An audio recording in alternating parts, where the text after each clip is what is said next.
last day, we will free the DCI. We will free the KRA from state capture. I can account for every day of the 1,000 days. Welcome back. Now, 1,000 days into President William Ruto's rule, a disturbing truth shadows his promises. This is no longer just political story.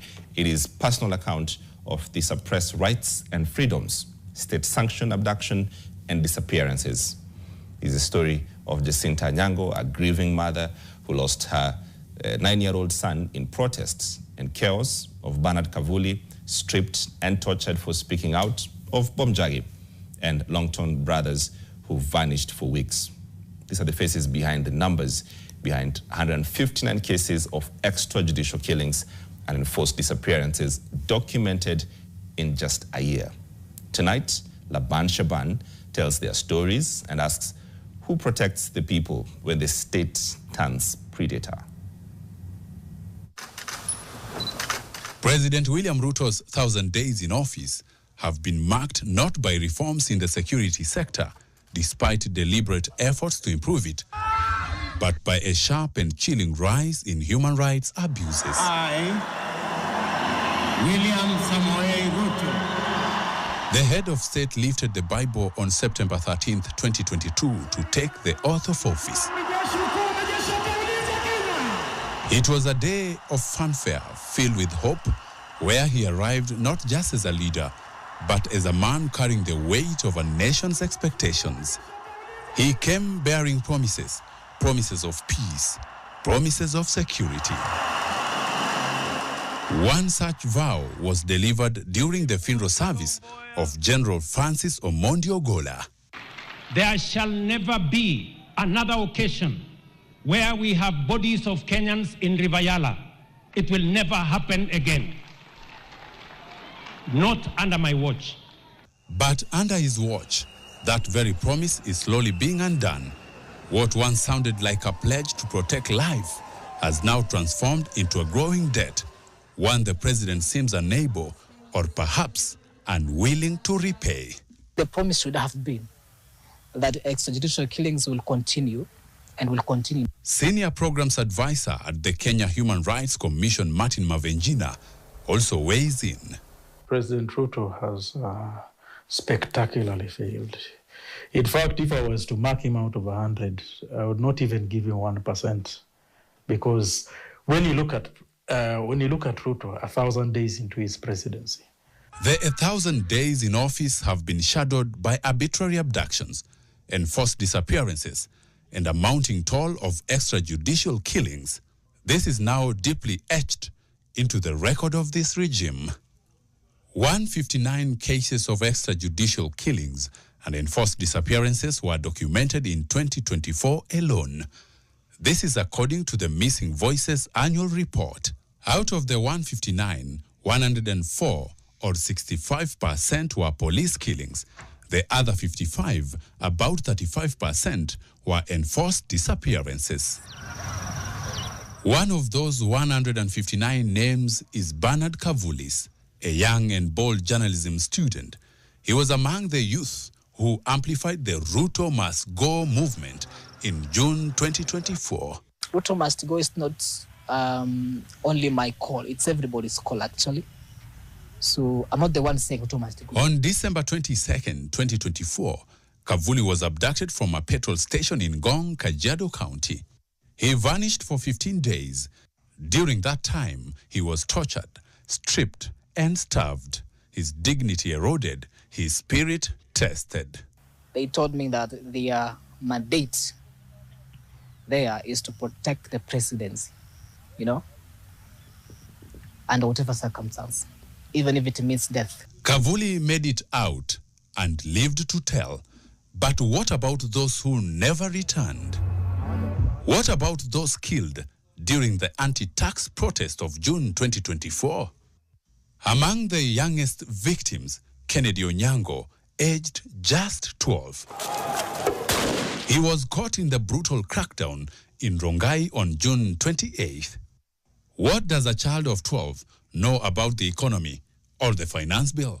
Mwanangu alikuwa na 12 years, hata jui bei ya unga, hata jui watu walikuwa napigania nini, hata ukimuuliza jui. Jacinta has refused to suffer in silence. On Madaraka Day, she tried to hand a letter demanding justice to President William Ruto as he was delivering his national address. She was manhandled and dragged away. Still, she resists. Still, she pleads. Still, she hopes for truth, for recognition, for closure. Another name on this growing list, Erickson Chalo, a peaceful protester gunned down outside Parliament, allegedly by police. His mother, Caroline Mutisia, says she knows exactly where the blame lies. Akona shida. Unajua kuna ile askari, mkubwa wa askari. Si anaweza arumua askari wengine waende washikwe. Justice, however, remains elusive. No police officer has been held accountable. Not even the one case that seemed different, the case of Rex Masai. It looks like hope is in sight, but even that is hanging by a thread. The investigation drags, the police resist, and political will remains a mirage. The admission by Ruto on different occasions about, that all those who have been abducted have been returned is a clear confirmation that the government has been at the heart of these enforced disappearances, and these are lawful killings. Bob Njagi, yet another outspoken critic, disappeared for more than 4 weeks. I'm a survivor of abductions, and I was abducted for 32 days. Njagi was abducted alongside activists Aslam and Jamil Longton in August 19, 2024, snatched by masked men in Mlolongo and Kitengela. They were brutally tortured, both physically and psychologically, during their detention. Our abductors never came out clearly and said who they were, but I believe they were state agents. Still mi bado ni mwanaharakati. Sita lose hope. Tazidi kupigania wa Kenya. It's not easy to fight for freedoms. Those who are oppressing the people have to fight back. They were finally released on September 20th, 2024, dumped in remote areas of Tigoni and Gashie, somewhere between Nairobi and Kiambu. I did not actually believe I'm being set free. I thought that was the day they're going to finish us on that particular day. Sisi vijana tuchukue kura, tukue na ID, ili 2027 tuweze kufagia wote waende nyumbani. I think that we must have a regime change and a total complete regime change so that we introduce a new government that can enhance human rights and give justice to all those victims of extrajudicial killings and abductions. Kenya's human rights record is under fresh scrutiny, with multiple global watchdogs ranking the country in the mid-tier, both regionally and worldwide. According to the Freedom House 2025 report, Kenya scored 51 out of 100 and remains classified as partly free, meaning some political rights and civil liberties are respected, but significant restrictions exist.